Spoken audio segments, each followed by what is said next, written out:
Hello viewers, welcome back to my channel Inspiring You. మిత్రుని సాయం. రావులపాలెంలో శరభయ్య అనే వ్యక్తి ఉండేవాడు. ఒకసారి శరభయ్యకు డబ్బు తీసుకొని పొరుగురు వెళ్లే పని పడింది. ఆ ఊరికి వెళ్ళాలంటే అడవి మధ్య నుంచి ఒకటే దారి ఉంది. ఆ దారిలో దొంగలు ఉంటారని అందరూ చెప్పుకుంటూ ఉంటారు. అందుకే శరభయ్య తన మిత్రుడైన రామయ్యను తోడుగా తీసుకొని బయలుదేరాడు.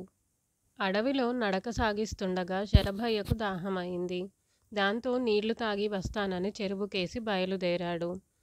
నీటిలో దిగగానే అందులోని ఒక మొసలి శరభయ్య కాలు పట్టుకుంది. శరభయ్య గట్టిగా అరిచాడు.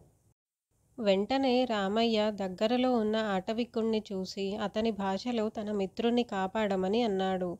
వెంటనే ఆ అటవికుడు ఆ చెరువులో దూకి ఆ మొసలి చెర నుంచి శరభయ్యను కాపాడాడు.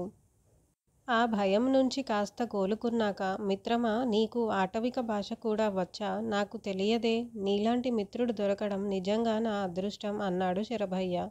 అందుకు రామయ్య నవ్వి ఊరుకున్నాడు. మరికొద్ది దూరం పోయాక దూరంగా ఒక పెద్ద పులి కనిపించింది. దాన్ని చూసి శరభయ్య, మిత్రమా, పులి పులి అని బిగ్గరగా అరిచాడు. రామయ్య అతనిని భయపడవద్దని చెప్పి అది నిజమైన పులి కాదు అన్నాడు. దాంతో శరభయ్య, నువ్వెలా చెబుతున్నావు మిత్రమా అని అడిగాడు. నాకు తెలుసు, నీకు చూపిస్తారా అంటూ దగ్గరకు తీసుకువెళ్ళాడు రామయ్య. ఆయన చెప్పినట్లు అది బొమ్మపులే. శరభయ్య ఆశ్చర్యపోయాడు.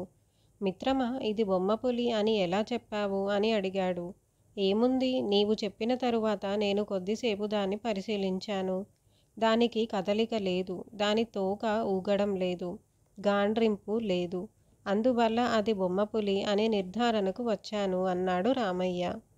అతని తెలివితేటలకు శరభయ్య సంతోషించాడు.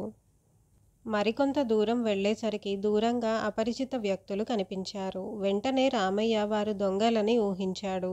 శరభయ్యని భయపడవద్దని చెప్పి అతని చెవిలో ఏం చేయాలో చెప్పాడు.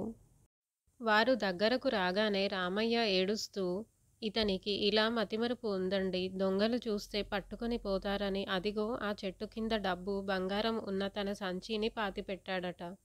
మీరేమో మంచివారిలాగా ఉన్నారు. మీరైనా చెప్పండి, అక్కడ ఎంత తవ్వినా డబ్బు సంచి దొరకడం లేదు. మీలాంటి వారు ఎవరైనా సాయపడతారేమోనని చూస్తున్నా అన్నాడు. దొంగలు ఆ మాటలకు సంతోషించి అక్కడ కొద్దిసేపు తవ్వారు. వారికి ఏమీ కనిపించలేదు. ఆ తరువాత రామయ్య, అదిగో అక్కడ మరొక చెట్టు కింద కూడా మట్టి తీసి ఉంది, బహుశా అక్కడ కావచ్చు అన్నాడు. దొంగలు అక్కడ కూడా మట్టిని తవ్వారు. వారికి నిరాశే మిగిలింది. వీరు ఒట్టి వెర్రిబాగుల వారని, మతిమరుపు ఉందని తిట్టుకుంటూ వెళ్ళిపోయారు. దాంతో శరభయ్య, శభాష్ మిత్రమా, వారికి పని కల్పించి నా డబ్బును కాపాడావు అన్నాడు. వారిని కావాలనే తప్పుదారి పట్టించాను. లేకుంటే వారు నన్ను వెతికేవారు. ఏమైతేనేం, నీ డబ్బు భద్రంగా ఉంది అని డబ్బు సంచిని ఇచ్చాడు. మిత్రుని సహాయంతో శరభయ్య క్షేమంగా పొరుగూరు చేరుకున్నాడు. Thanks for watching my video. నా ఈ వీడియో కనుక మీకు నచ్చినట్టయితే తప్పకుండా లైక్ చేయండి, షేర్ చేయండి, కమెంట్ చేయండి. అలాగే మరిన్ని మంచి వీడియోస్ కోసం నా ఛానల్ను తప్పక సబ్స్క్రైబ్ చేయండి.